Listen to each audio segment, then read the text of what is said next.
I never met Vince Neil back in the day, and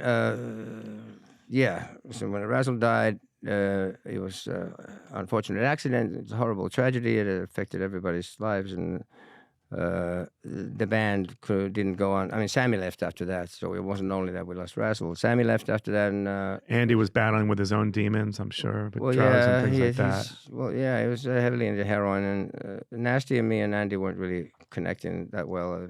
Actually, I prefer. I liked what Nasty did. He decided to. I had no plans. I just wanted to stop Hanoi. I just wanted to make sure it doesn't, because at the time everyone was like, "Hey, we're on the verge of making it big," and I said, "Well, that's even worse."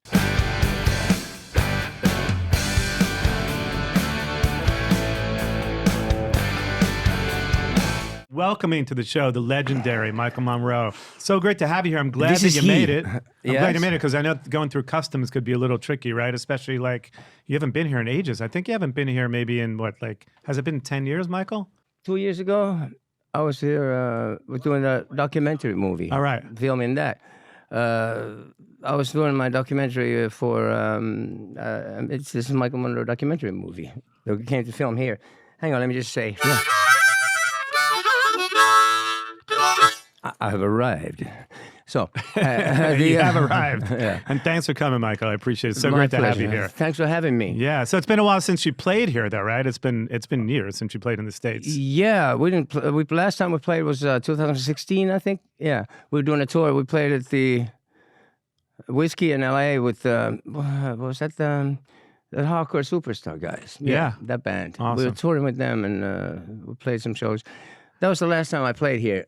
And I haven't been here since, except for we're filming my documentary movie that was out in Finland in 2023. There's a lot of history to New York. We were just talking about it. You used to live around here, right? Yeah, I lived around here. I came to see my old apartment for the movie, which was done in Finland. I mean, there will be an international version with English subtitles, because most of it's in Finnish. I've seen it. It's great, by the way.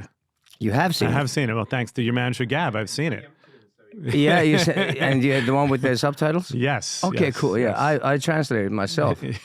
I had to, because there's nobody in Finland who will do it, can do it right. And it took me over 2 months. It's really painstaking. It's really hard, but well, I'm excited for the world to see it. Yeah, so am I. It's going to be. We still finalize it, but yeah. So you saw that. So we were, as you see, the part where I'm coming to my old house on East 3rd Street, 72. Just hoping that I could get inside the corridor, to film a little from the inside, and at the same moment, just this guy happens to come by and says, "Hey, you're Michael Monroe, right? I live in your old apartment. I get your mail." Yeah, I've been getting your mail. I've been getting from Bob Gruen or whatever. He's been getting your mail. And I said, "Well, could we take a look inside?" And he let us in the hallway there, and I saw the mailboxes were exactly the same. I was, "Wow, this is amazing!" Flashbacks from the past. I got to the door. He showed the apartment at the door. I looked in, and it says, "Yeah, he bought also from downstairs. Harry Connick Jr. used to live there." Yeah. So he bought both apartments, and he connected them. He's got steps going from my place. I was 3C, and Harry Connick was 2C. He was underneath me. So these there's steps going down to the other apartment downstairs. So it's pretty cool. He's combined the two apartments. So I had some moments there in front of the 3C, in front of the door. It's the same door still. It's kind of warped and it's leaked. It just has like a draft. And I told my director, Pete Eklund, he who did the documentary, I said, well, we used to film stuff on a little home little camera, what you used to have, but you can't use those anyways, because I don't even have the camera anymore. But I have the cassettes. And he said, "Oh, no, give him the tapes. They can be digitized." Yeah. I said, "Really?" Okay, so I gave him a bunch of tapes, and they were like tapes of me and my late wife Judy had been filming, like going to the grocery store and coming back home, the same hallway with the checking the mail and going up the steps, like, so we could cut into like 30 years, 35 years before in the same spot. So it was like things like that happened quite a bit making the movie. Do you miss the old New York, the junkies? If I refer to some of your lyrics, right? The junkies, pimps and whores. Pimps and whores, right? Yeah, there's a certain appeal about New York when it was like that. Between 85 and I lived here from 85 to 95, and well, one must admit that there was a certain appeal with that, with the seedy side of it. But I mean, of course, it's nice and things are cleaned up and safer and all that. But yeah, maybe it might have lost a little bit of the edge. But then again, it's very heavy. Things can get very heavy here, and we don't want anything bad to happen to anybody. But yeah, New York's the city of all cities. It's still one of the greatest cities in the world. I lived on East 3rd Street between 1st and 2nd Avenue, across the street from the Hells Angels. Yeah. Clubhouse, never a dull moment. Right around the corner from where we are right now. Yes, exactly. Yeah. And I had 10 years I lived there, same flat. And I had a, excuse me, my debut solo gig was actually on the street at their block party on 4th of July in 1987. They blocked off the street, and they got... permission from the cops. My friend Eddie, who was the treasurer, Eddie came up knocking on my door in the morning, says, "Yo, Mike, can you use your fire escape?" I said, "Yeah, go ahead." And so they rigged the flag, the American flag. It's hanging between the buildings, vertical, and then underneath that is their logo, Hells Angels, New York City. So you look from the end of the block, and there's no doubt about whose block it is. Yeah. And they had a stage there on the street, and did you interact with the Hells Angels at all? Were you friendly with them? Yeah. I did a gig for them. I did this gig, their 4th of July party, on 1987 I did. I played a show, I put a band together, I played there, because there's another band playing too, and they had a stage, and we borrowed their gear, and I put a band together with Yul Vaz on guitar, Cliff Black on bass, Peter Clemente on drums, and Mark Bosch. Bosch was on guitar. Those guys I was playing with. They were playing on the Nights Just So Long album around that time. It was 87. So I did that gig, and was trying to be careful with my mic cord so it doesn't get caught up on any of the bikes that were lined up there. But it was cool. I mean, it was like downtown Beirut for 2 days and nights. It was like fireworks going off, and fireworks in M80s, those like quarter stick of dynamite. It was like windows would break and stuff. And I remember I asked Eddie, I said, "Can my friends come by to see the show?" I said, "Yeah, at their own risk." But what was it like to have the Hells Angels as your neighbors back then? It was great. It was like back in the day, they were still like honorable, and they had values, and should I say honorable thieves, even though they were not necessarily thieves, but they had some values. I trusted them more than anybody else in this city. I mean, I respect anybody who's a cop or a fireman in New York City. But not a lot of crime on the street because they were living there. Because the Angels were watching the street, exactly, because it's right next to Alphabet City here. Yeah. So they were keeping it safe. And let's put it this way: if I was on their good side, I introduced their vice president to Bruce Springsteen once, and he was a big fan. Little Steven was my dear friend, of course, and Steven was playing a show at the Ritz, downtown Ritz, on the 11th Street. And that was his, the Voice of America album was huge for me. It was one of my favorite albums of all time, and it really meant a lot to me. And the next one after that, Freedom or Compromise, had a song called Native American, which Bruce sang with him as a duet. So Bruce came to sing it at the Ritz that night. And I had met Bruce through the Sun City, Sun City project. We were with me and Stiv Bators on that. And so then when I was leaving the club, I went downstairs, and the Hells Angels vice president and another angel were downstairs at the bar. I said, "Yo, Mike, you're not going to leave without having a drink with us, right?" I said, "Yeah, okay." Twist my arm. It's like, "Hey, you want to be a mate?" "I don't know, man. It's ice cold, man." Like, "It's ice cold. Are you crazy in this heat?" But they were standing. I said, "So what are you doing here?" "Oh, Teddy," was the vice president, said that he's a big fan of Bruce. Is a big fan that he wants to see when Bruce walks by. He knows he's going to leave the club. He's going to walk by there. So Bruce was still with Julian Phillips at the time, the actress. And when he came by, I pulled his sleeve. I said, "Would you say hi to my friend here? He's a big fan." So Bruce is so nice. He talked to the vice president of the Angels for at least half an hour, 45 minutes at the bar. So after that, there was like, "All right, Mike, whatever you need, just stick your head out the window, give us a yell." What was New York like for you back then in the day? Because you have so much inspiration. I mean, like as I said, a lot of the songs refer to the old New York, and you were friends with Stiv. You mentioned. I want to get into the story. Even at some point, you and Stiv and Johnny Thunders were even living together, which I need to know what that was like, because I can't imagine the three of you living in an apartment together. But what was New York like for you back then in the day, Michael? I mean, we talked about Trash and Vaudeville a little bit, and just, now it's all gentrified. And what was sort of daily life for you back then like? No, it was street life. Rock and roll to me, it was like New York was always like the city of city of all cities, and there's a lot of rock and roll to me, and the streets, that's where it came from, and punky, and I just felt great. The smell of the streets, I felt at home, and writing songs. It has so much energy. The city has so much electricity that you don't need nothing else. You know? You don't need nothing to pick you up. You know? So, did you go to CBGB's much back in the day? Yeah, well, yeah. I went to see some bands. I went to see. What did I see? That Low Meadow. Remember them? Sure. they're funny.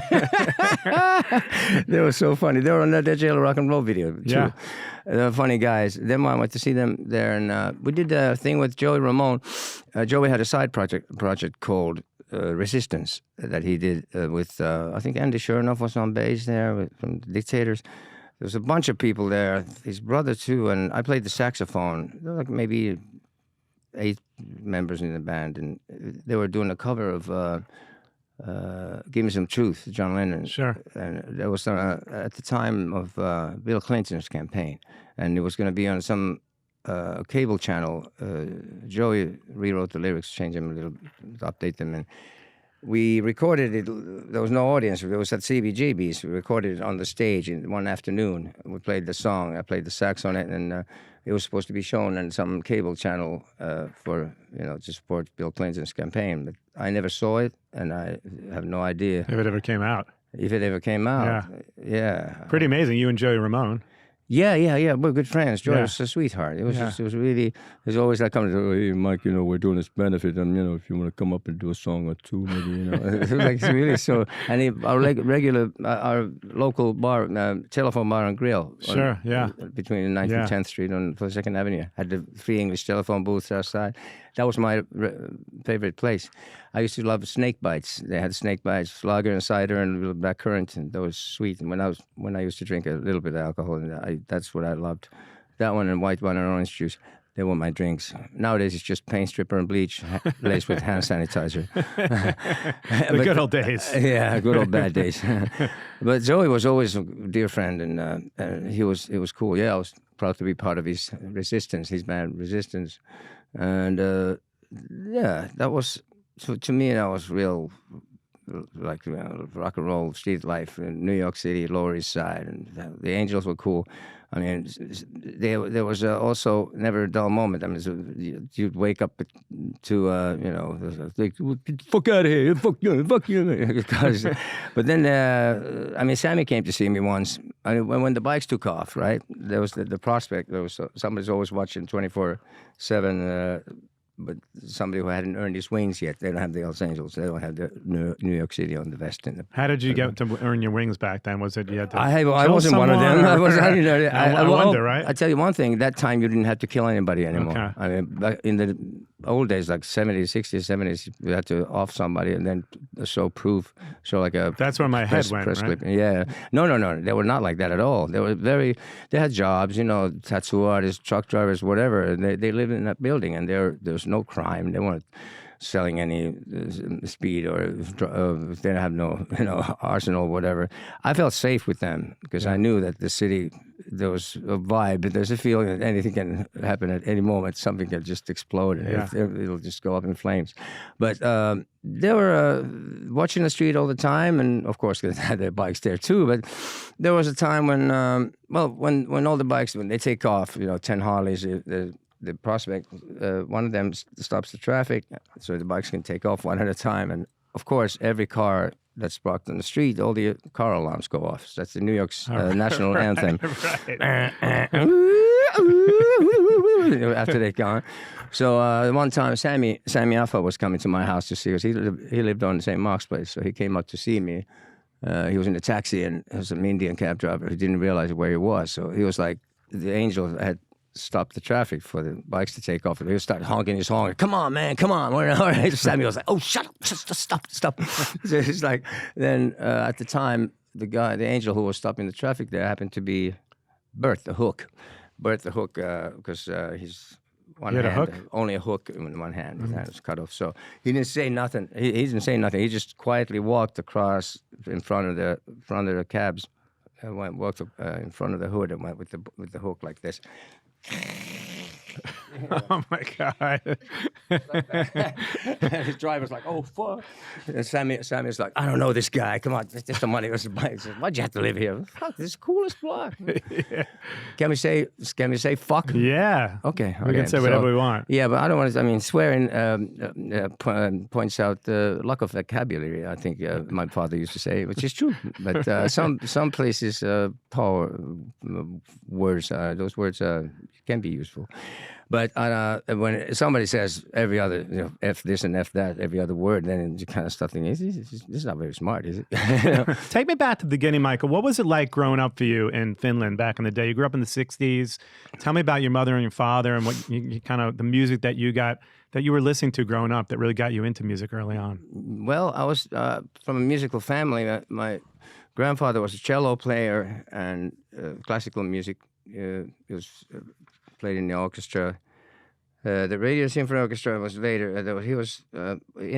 He played double bass. But when there was a war, then he had to.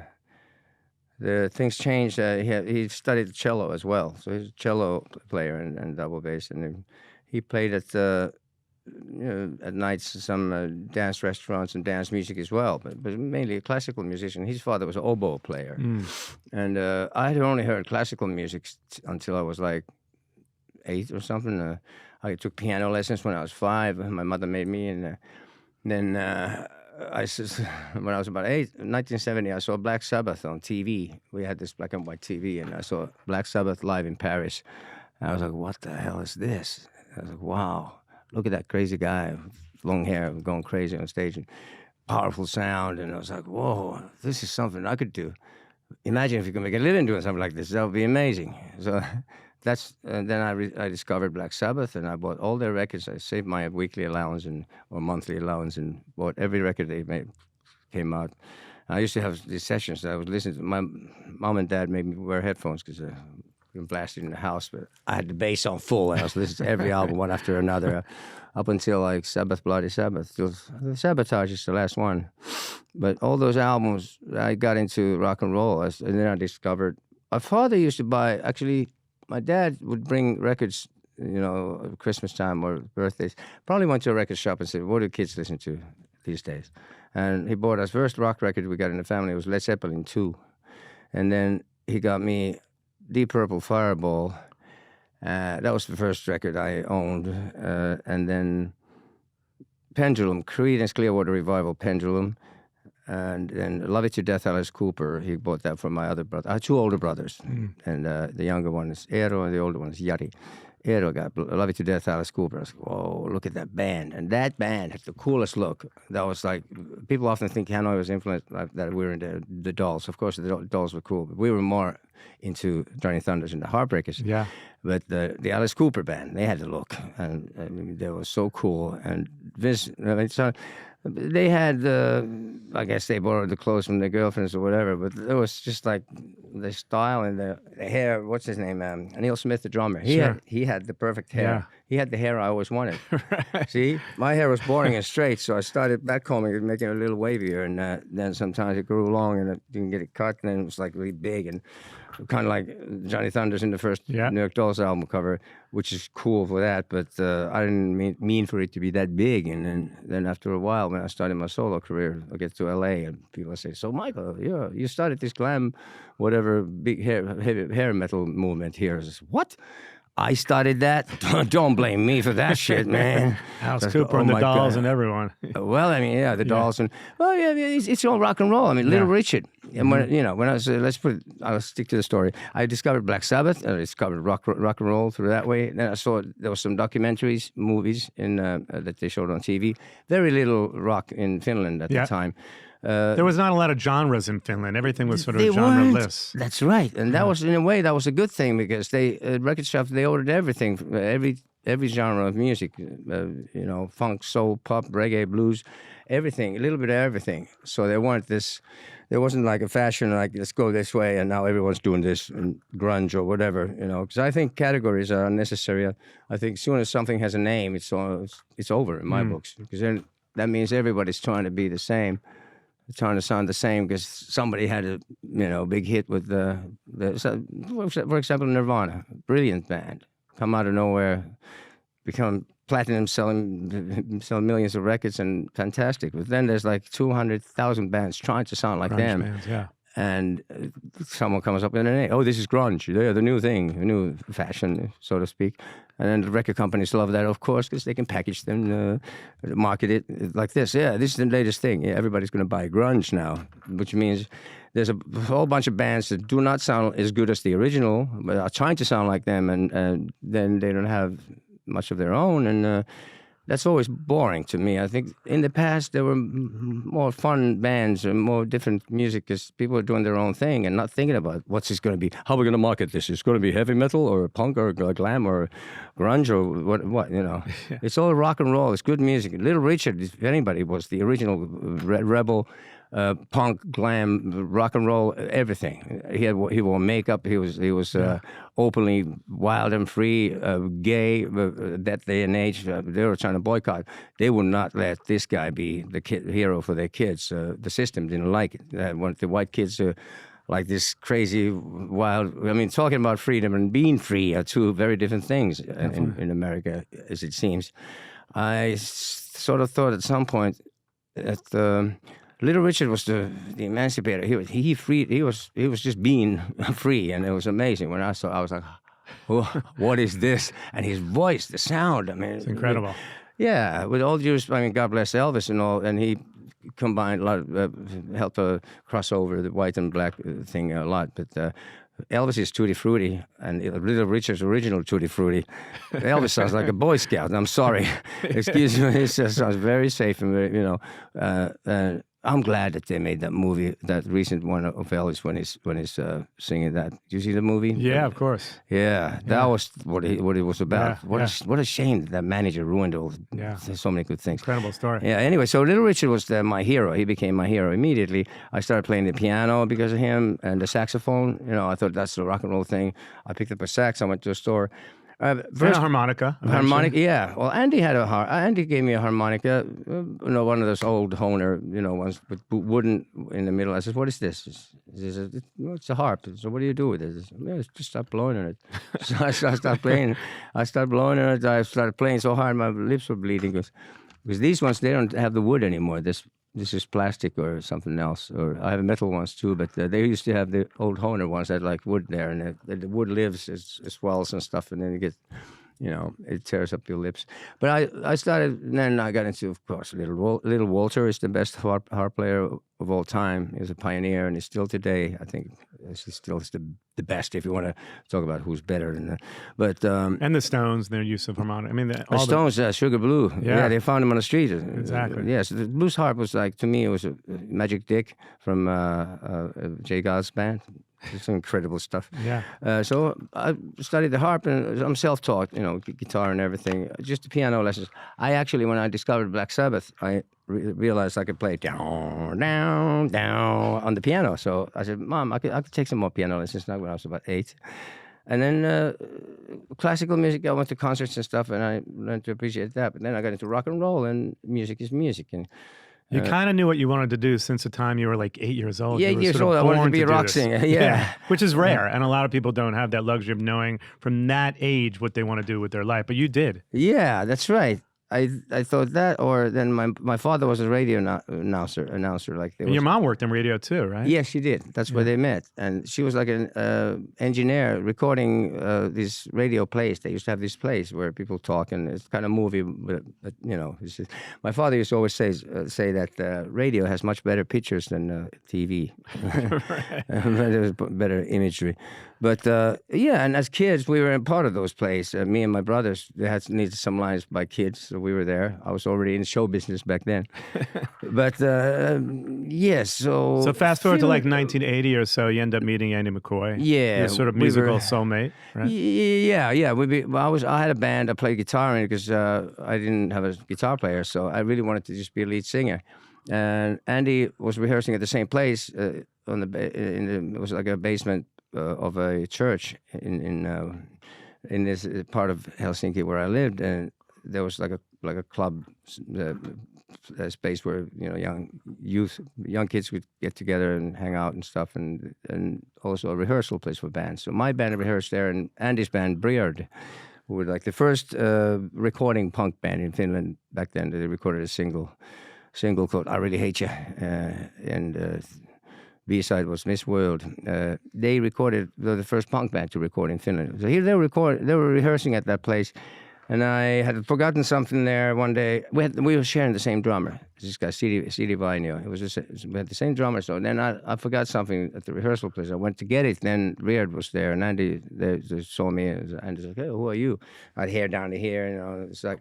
And at the time, it was almost dangerous looking like that, right? Because there was gangs in Finland. In Finland, there were James Dean kids, we called them. Right. They were a cross between the Teddy Boys and the Skinheads. They were like really. I thought there was some kind of crazy organization and some Nazi organization behind it, because they were really like gangs attacking people. Anybody who looked different, especially some old hippies, they were like love and peace. They were poor guys. They would like tear their hair. They would burn their hair. Because you had blonde hair and black hair. Well, I had blonde on top and black on the bottom. Exactly. I was wearing full makeup. I was wearing a white blazer. Was actually originally it was a jacket from a mental hospital. This is I belong here and there. And Andy had drawn a big dick on the back of it, and PVC plastic, electric blue pants. But Andy had like the coolest drape jacket, like with red with leopard lapels, and he had his hair. It was like a pompadour, but it was different colors, and ears full of earrings, and he had creepers. And they were like, huh? I mean, walking through the railway station, it was suicide if you look at a little bit different, with long hair or anything. But us, we walked through it. It was like, fuck them. So the gangs didn't attack you at all? They were just... it's not a hippie. It's not a punk rocker. What is it? They didn't know what to make of you. Yeah, because they were so in their stupid minds, they didn't, it went like... way over their comprehension. Their little minds couldn't even conceive of what we were, so they didn't even attack us. They didn't know what to do. So that was that. But obviously, we didn't need to get out of Finland. That was 1979, and in Stockholm, I knew that you didn't get beat up for the way you looked. At least you could, be yourself there. You didn't have to run. So the band moves to Sweden. The band moved to Stockholm, Sweden, in 1979, 1980. You live on the street for 6 months? Yeah, we were supposed to have a flat, but this guy screwed us over. So me and Nasty and Sammy lived on the streets for 6 months. Andy didn't live on the streets. He had a girlfriend. Well, yeah, what do you call a guitar player? He split up with his girlfriend. Yeah, homeless. Yeah, so Andy had a girlfriend. He had a flat, but we had a rehearsal place. Our original first drummer was Jeep Casino. He had Jeppe, we called him too. He had a rehearsal place in a subway station, a little outside the city, subway station called Universitetet.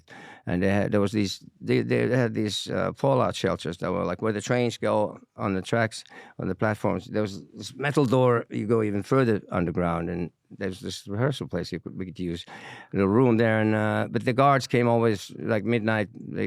By midnight, they said you can't play after that. They closed the place down. You couldn't stay there overnight. Otherwise, we would have lived there, of course. And you basically had to shoplift just to stay alive. Right? Yeah. I mean, we started hanging with the other homeless people there in Stockholm. There were.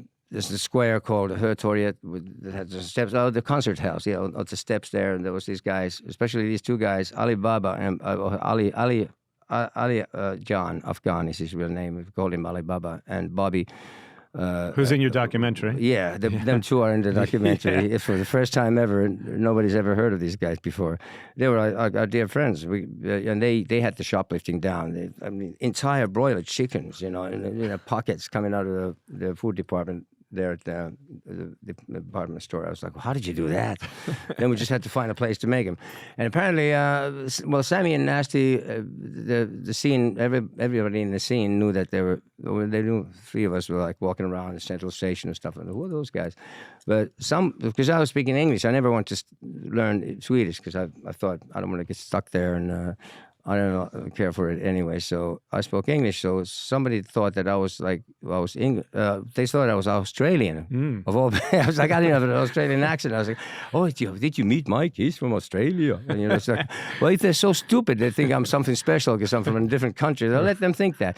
So then I got picked up some girl with some bars. Like, yeah, you invite me over to their house.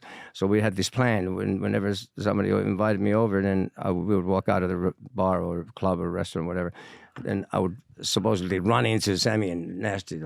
Oh, wow, my friend's from Finland. Can they come along? The girl would say, well, I guess so. Yeah, sure, why not? So we got to her place, went straight to the fridge, food, yes. And then the girl would end up sleeping on her own. We were like, well, there's space here in the bed too. Said, oh, no, we're already sleeping. Thanks.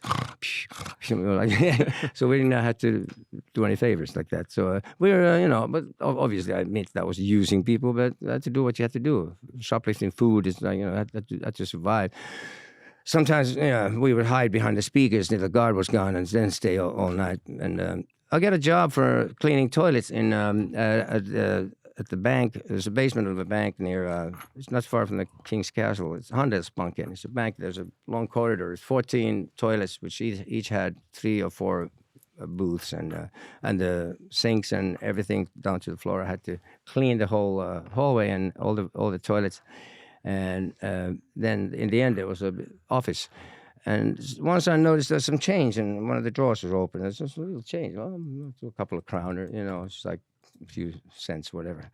So then when I left, my work time was like from 6 to 10 in the morning. And then just went out to the streets. I went to the grocery store and I bought one of those GB sandwich, they call it, ice creams. They were like ice cream sandwich. So I bought one of those. I put one up my sleeve as I grabbed it, and I paid for the one, and that was my breakfast. You had to be pretty crafty back then, just to survive, right? I mean, yeah, you had to do whatever you had to do. Yeah. And then at the rehearsal place, when we some nights we hide till the guard had left. We stayed there all night playing, and then we discovered a way to get the escalators up to where the stop was. It was kind of outside the city, so there was like a big field. There were carrots. So we were like, oh, right, carrots. Carrots. So, yeah, anything we had to do. But in a way, it was the happiest time in my life. I had nothing to lose. And I knew only way to go was up. Because I knew I wasn't going to end up staying there forever. I always knew that my band is good enough. At least I can make a living. I don't even need a home. I can make it. I'll be all right like this, So I just wanted to be a rock singer in a rock band, and that's what I got to be. And then Zeppo, manager Zeppo Western, and we've been talking to him before we left, but he was going to go away for half a year to Turkey or somewhere. But he was the only guy in Finland who had like international connections and stuff. He would bring artists in like Keith Jarrett, Iggy Pop. He brought Iggy Pop in to Finland to play at the House of Culture too. So he was a promoter. He had contacts abroad, and he had a vision unlike the regular Finnish people do. So I called him at the end of 6 months. We've been rehearsing and putting our thing together, our set, and he's still interested. And he says, yeah, sure. He came over to Stockholm to check out the rehearsal and listen to our stuff. I said, oh, yeah, great. This is really good. He started booking us some shows in Finland. And then he started paying the girl. There's a girl whose place I was staying who I think Seppo paid her like a couple of hundred, 2 or 3, maybe 400 kroners per month for rent. So then I had my own flat. I had a roof over my head. I was like, wow, this is amazing. This luxury. I remember then Sammy and Nasty me and Sammy and Nasty would hang out, sit on the windowsill, drink some beer, have a spliff, and listen to Rolling Stones and the Faces. Those were our favorites. Rolling Stones and the Faces, Sunny Day on that windowsill. And that was great times. I thought, I'm not going to be here forever.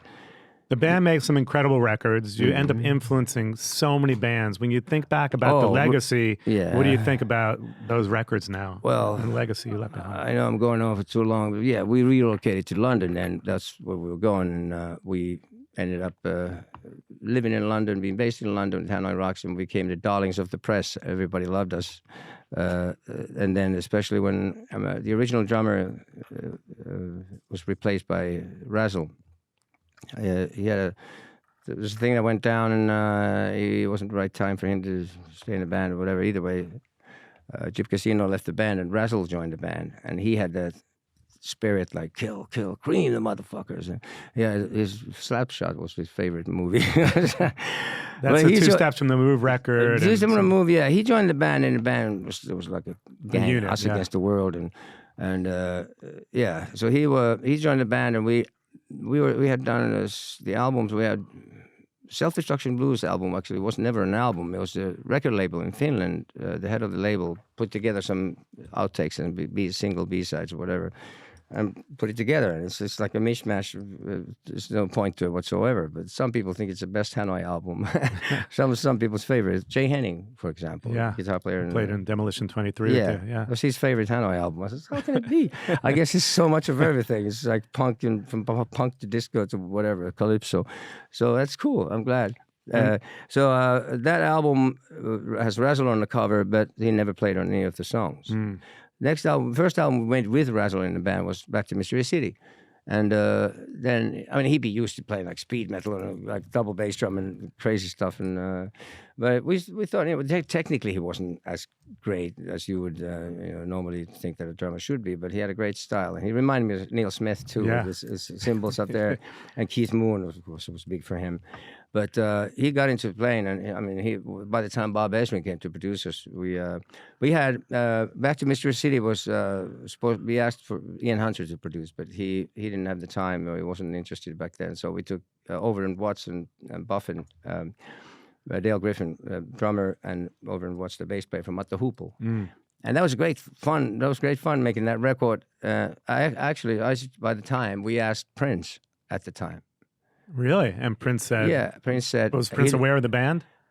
No, it wasn't my idea. I heard... I got into 1990. I listened. I love that record. I said, wow, this is cool stuff. Imagine if this guy would produce Hanoi Rocks. What would that be? Yeah, it would have been incredible. Yeah, so I told Zeppo, get in touch with Prince. I said, yeah, seriously? Yeah. This is the guy, the funk guy.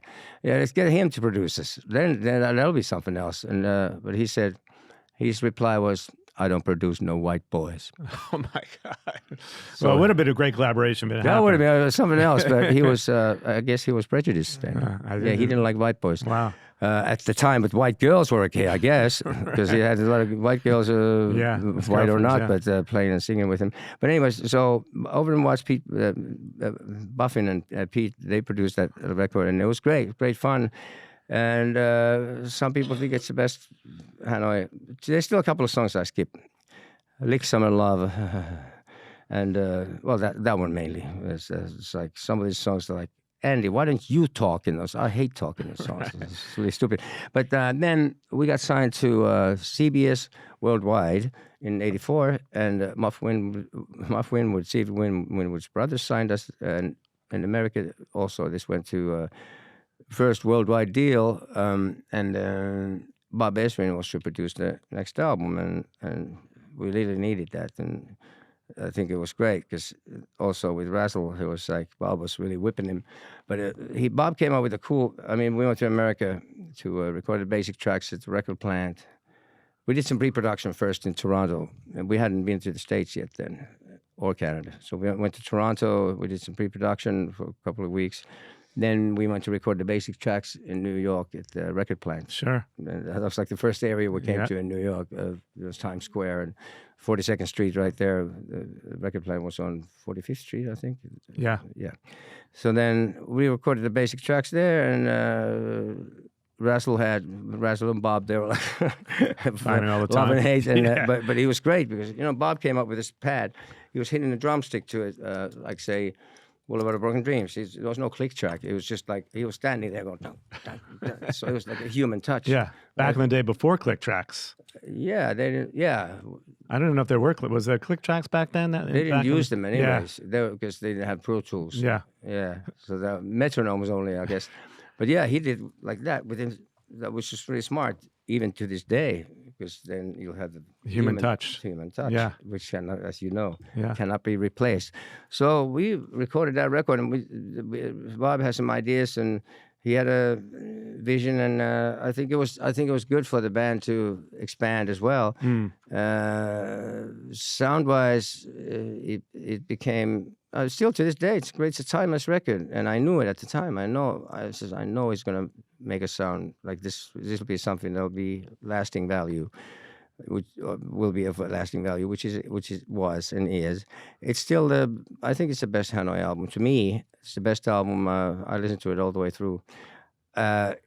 Except also now there's a good contender when the Oriental Beat album was remixed recently. Yeah, recently. Yeah. It was like 40 years later. Now. Yeah, now it sounds like it was supposed to sound. You said it was the longest project you ever worked on. It was like 40 years in the making. 40 years in the something. making. So yeah, I mean, Chinese democracy is nothing. That's what 13 years. We had 40 years in the making, and now it's finally has the sound that it deserves. And that album, all the way through, was great. And tragically, a couple years after that, we ended up losing Razzle. And I think you made peace with Vince Neil at some point. You wrote him a letter, and you met him recently. You had never really met him before. No, I never met Vince Neil back in the day. And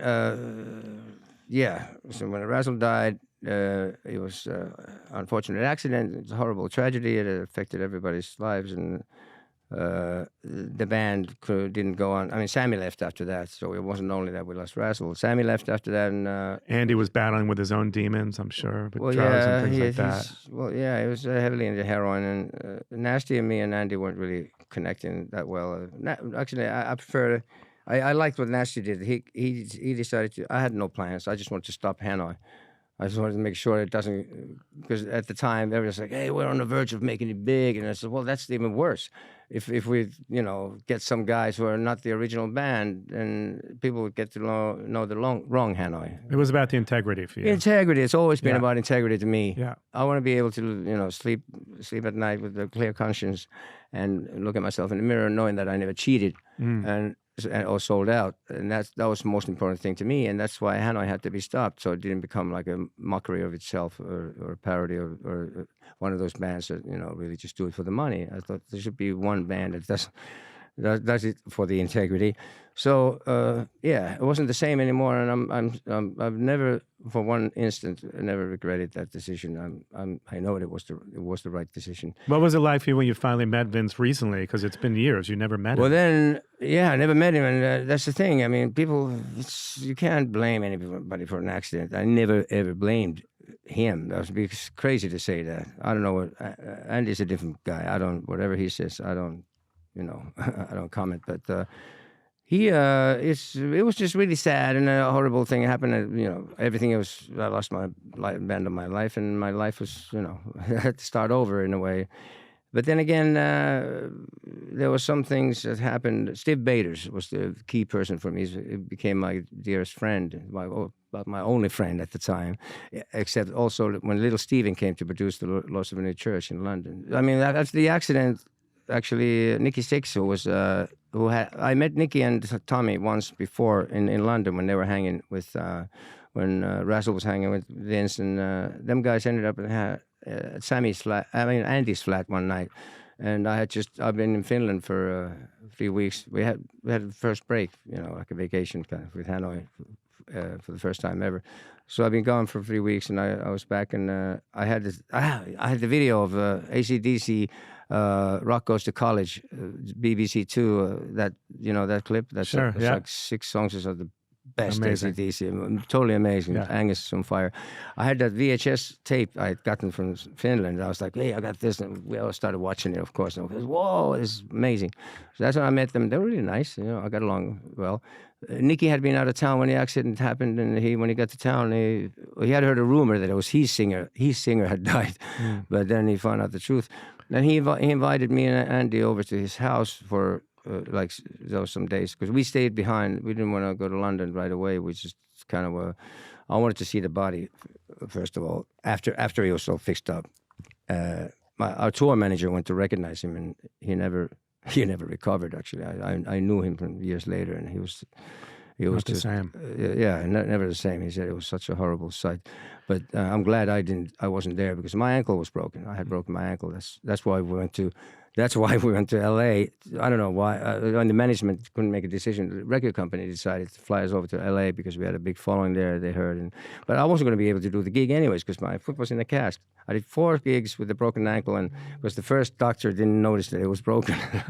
So then I said, I need a second opinion. This is so bad. It was getting so swollen, I couldn't get my boot on, So then, because you were scheduled to do, I think, 4 nights at the Palladium then, maybe, or a couple nights at the Palladium. A couple of nights, something like that. And we played. We went to Atlanta. Last actual gig we did was in Cleveland. Peabody's Down Under. In Cleveland, we did Chicago, Detroit. Chicago was Razzle's birthday, 25th birthday. And I remember I had audience singing happy birthday to him. Then we played in El Macombo in Toronto. And then after that was, I think, the Cleveland show. And that was it. Then I said, I need to see a doctor because this is too painful. This is crazy. I'm not going to be able to give my people their money's worth. So we got to Atlanta, and Jude Wilder, who was actually became my wife later, and who died, and it's my late wife, Jude Wilder, was the product manager for Hanoi Rocks, and she put on her own credit card money so that we could get to Atlanta. I mean, it was like this. The management couldn't make a decision. The head of promotion, I think, some of those people at CBS, they decided, let's send them to LA to do some press. So we were in Atlanta, and I went to the doctor, and he says, this should be a cast here. So they put a cast on my leg. So I'm like, I'm on crutches. So they're coming to their breakfast. Razzle was like, oh, no. Oh, this ain't looking good. So then finally we were like, I said, okay, well, I can't perform like this with a cast. You know, I can't do my thing. What's the point? We should have just gone to England. But they made the decision to go and do press in L.A., and the night we got there was the last time I saw Razzle. And they went out partying the next day, and the accident happened. I wasn't there. I was in my room with my broken ankle. So and you wrote a letter to Vince not long ago, just to clear the air. It's been so many years, right? I mean, I hung out. We hung out with Nikki and all that, and he really felt badly about it and all.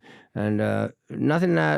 For years and years, there was a sensitive subject, and press would be asked because the press thrives on misery. They love when it's all something negative. Anything bad happen? No, it's all good. Okay, never mind.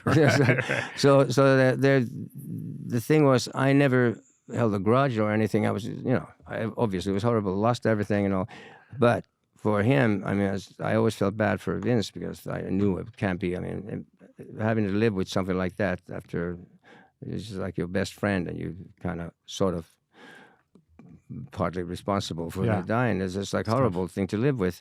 So, but I never met him until 2022 in the summer. I actually had been thinking for years that because everything, what I was going to say about the press, every time people ask about this, it got to a point where you get annoyed. You're like, I never want to even hear about that. I don't want to hear about that band because I'm sick of them. You say something, and they, of course, of course, they even though I never said I hated them for the accident. I said, you can't blame anybody for the accident. How could anybody do that? So I had nothing but, I felt sad about it. But then I decided to write a letter to Joe Elliott, who's an angel. I love that guy. Yeah. He's really a sweet Def Leppard lead singer. Yeah, he was touring. They were touring with Motley Crue for like a couple of years or something. So they were coming to Finland to play this festival called Rockfest, and I wrote him a letter saying that could you maybe pass this letter on to Nikki. So I'd like to just to make peace with him, to apologize, because there were some comments and they were like slinging shit back and forth back in the day, and unnecessarily. It was just arrogance and being frustrated, and because the press, of course, they always encourage that. So I wanted to just apologize for anything I would have, if I'd said anything publicly. I want to apologize now, and that I know we're always going to be connected by that horrible tragedy, whether we want it or not. But I'd much rather have that connection be on a more positive note. Yeah. And he was right away. He emailed me back right away, say thank you, Michael. Me too. I never had any problems with you, and then we became friends.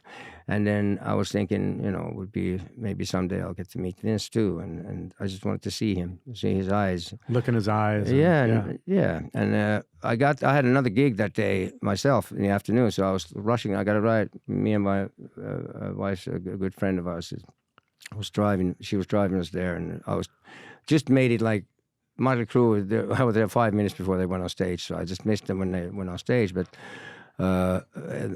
Joe had arranged everything and his passes and all, so we got to the side of the stage. That's why I saw them live for the first time. Ever? Yeah, you'd never seen them before. Never seen them before. Wow. They played. There was a show that Alice Cooper was opening up for them in Helsinki once. After Alice had played, I went backstage. I didn't see them then. So now it was the first time I saw them. I was up front a little bit for a little while. It sounded really strong, really powerful, really clear. And I went to the side of the stage, and I think he was singing great. And it was just updated his look and all. It's like to this day and age. And I didn't think there was anything wrong with it. It was great. I could see that he was singing, and I don't know. People are trying to slag him off. All this press and stuff.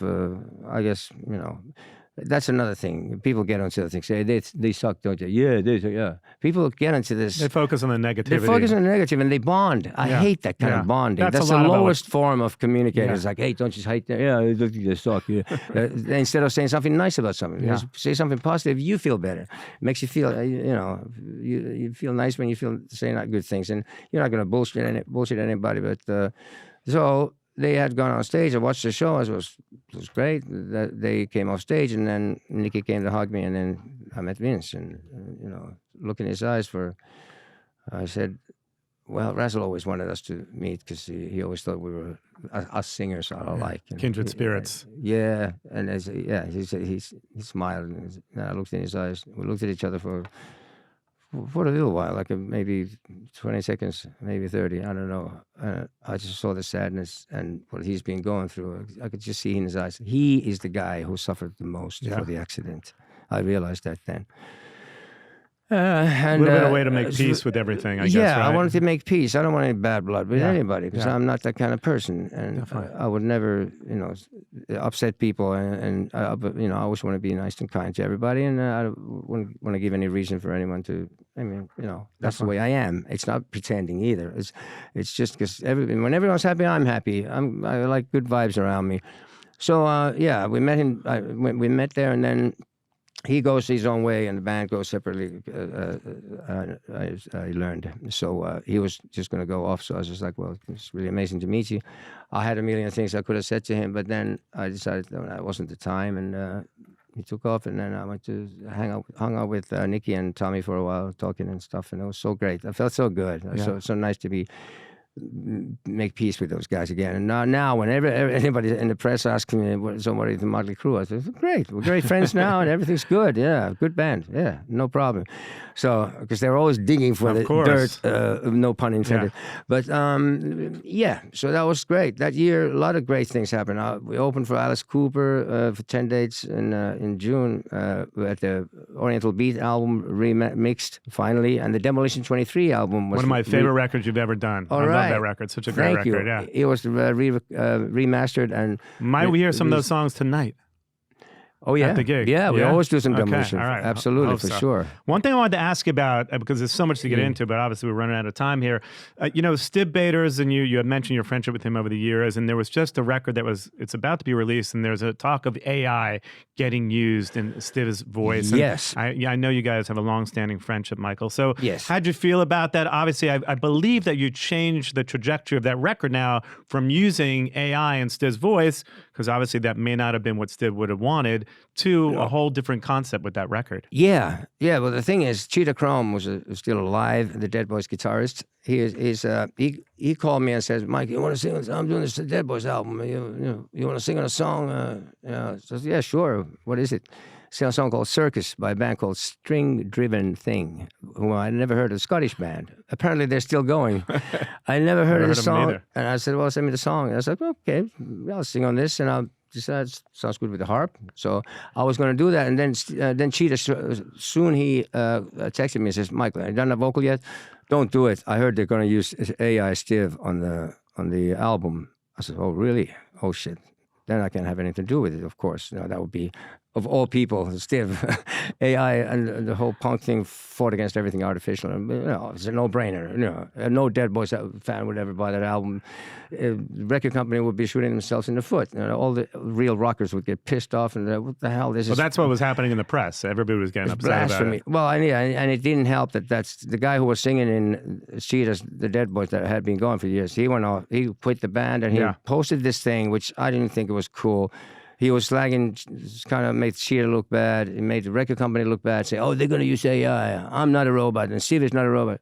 Kind of sanctimonious. Everything was sort of like, I'm the good guy and everyone else sucks. And that also did not help, I found later on.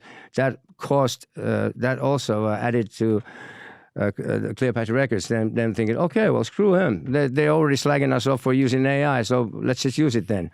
So that didn't even help the situation at all. But you got involved and you changed the whole So what happened then, idea. I said, Cheetah, okay, I won't do the vocal then. And I was wondering, because I've had a good relationship with Cleopatra Records over the years, and they put out some Hanoi catalog and stuff, and they've always been great. I was always happy that there was one label that remained cool throughout the years. So if they were going to do this, first of all, I said to Cheetah, I don't think this is, they're probably not going to, I mean, I've worked with them for years, and I don't think they're going to do something against the artist's wishes.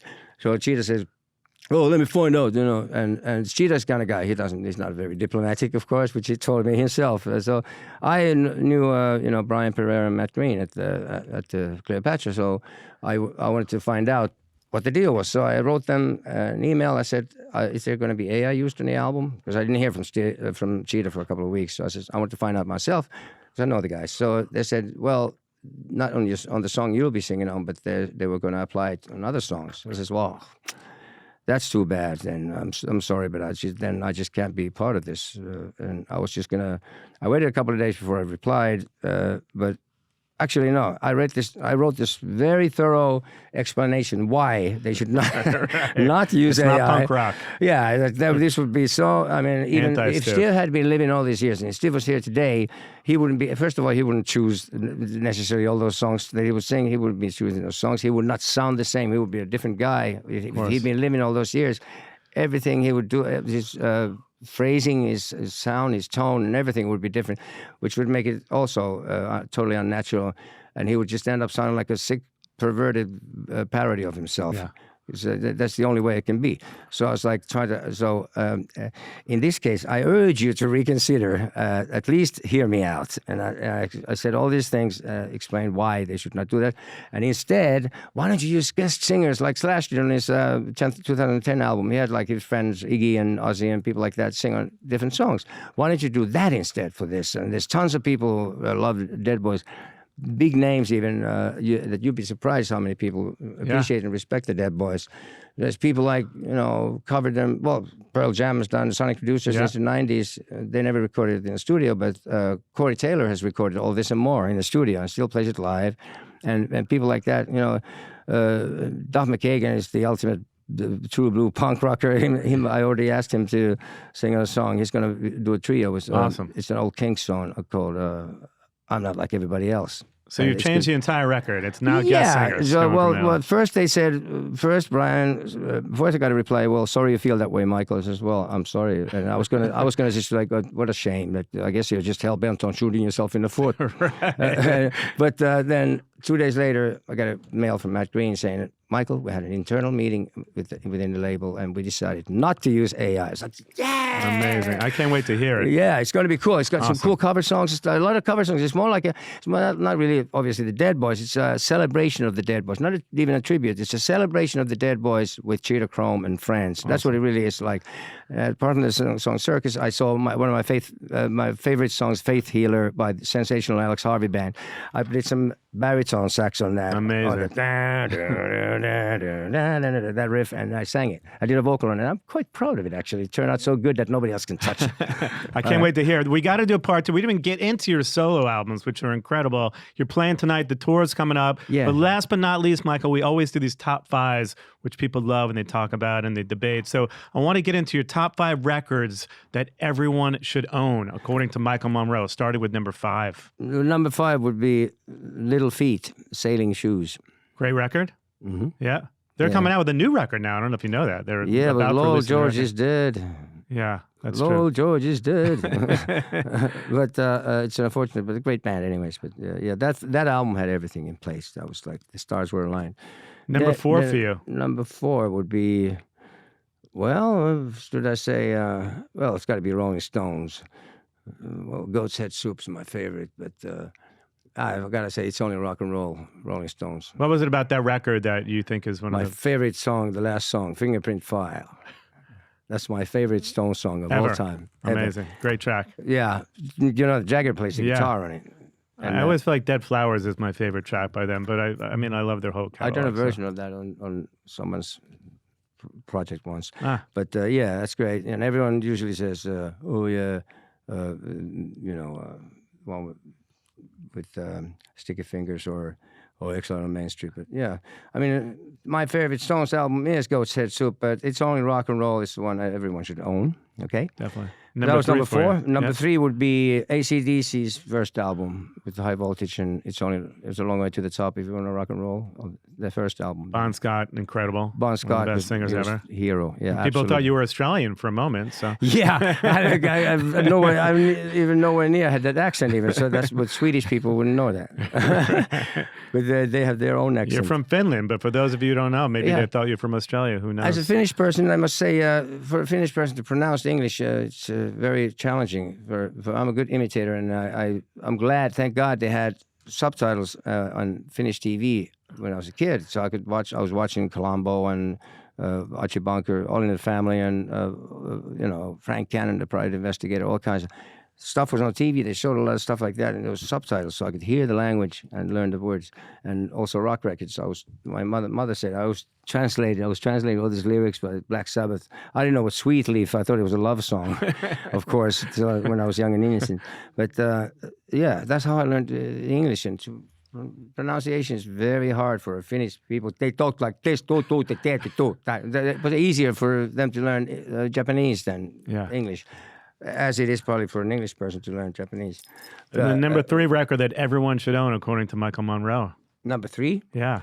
Well, Alice Cooper, I guess $1 Billion Babies, Alice Cooper. That's, yeah. Love It to Death was the one I got into the first time. But yeah. It's probably surreal for you because these are like your friends now. He's singing you happy birthday for your birthday. Yeah. And literally this is one of your favorite It's amazing. records. You know what? It's amazing. And I'm so happy. And Alice is my friend, but I would never take him for granted. I was every moment, every second with him. It's like, I appreciate it. What is it about that record that just resonates with you? Well, Love It to Death was like one of the first records we got in the family. So that was just the whole sound. His voice, he started having that raspy kind of sound, and the songs, the arrangements, and Ballad of Dwight Fry, Second Coming and Ballad of Dwight Fry, those two songs together, it's like, that began like a kind of not a format, but kind of style that they had on each album. They had like, Killer had Dead Babies and Killer, when, he kills the baby and then he's in a electric chair. And then I Love the Dead. There was on $1 Billion Babies was the one, the guillotine song. But they had these, like on Killer, they have a song called Hell All Flies, which is like 7.5 minutes or 8 minutes or something. And it's not one part repeats at all. The whole song is like something Keeps new. going. What's the number two record for you that everyone should own? Might it be a Dead Boys Dead record? Boys. Dead Boys. Young, Loud and Snotty, the first version. First album. I mean, obviously not a great mix, but that's better than. I heard that they re-recorded that some years ago, and I don't want to even want to hear it because it was for publishing reasons. Stiv Bators, what an icon. We miss him dearly. Well, he was possessed on that record. They recorded it in like 24 hours. And his vocals are just something else. And he has his presence like Jagger. Jagger's vocals are always amazing. They even if there's some song isn't that strong, it saves it because Jagger's singing is outstanding, phenomenal. So same with Stiv. He's always present, like in all this and more. It's like you can hear him. It's like the mic's in his throat. It's like all the breath and all the stuff. Amazing. Same with Mick Jagger. He's incredible as a singer. And check out Fingerprint File. Those guys were touring in America, and the feds were after them, and they were doing blow and stuff like that. And that lyrics about some little jerk in the FBI keeping papers on me 6 feet high, it gets me down. And Jagger, he's talking there and stuff. That is just something else. So and the number one rock record, a number one record that everyone should own. Yeah, Dead Boys, Mick Jagger and Stiv Bators. There's a connection there. So, yeah. So the number one rock and roll record everyone should have is Little Richard, Greatest Hits. Just because of the influence he had on you and the world and how great he was. Yeah, he started rock and roll. Him between Little Richard and Chuck Berry, they started rock and roll. Without Little Richard, we'd have no Michael Monroe. Yeah, and it wouldn't be the same Michael Monroe anyway. Yeah, that's right. Well, this is a pleasure, Michael. We'll have to do part 2 and 3. You can go on forever. Yeah, we're going to do part 2. Yeah, time takes time, and it always takes too much time. So And if you haven't caught Michael on tour, make sure you catch him on tour starting tonight. Yeah. By the time this airs, this will already be done. But the tour is in place starting tonight. Yeah, we're playing Pittsburgh tomorrow, and then Ohio. Stiv's home place, Cleveland, Ohio, is where the Dead Boys came from. Amazing. Well, I'm excited for the show tonight, and thank you so much for coming by. Thank you. Thanks for having me. It's great talking to you, man. You too, I Michael. love you. Thank you so much.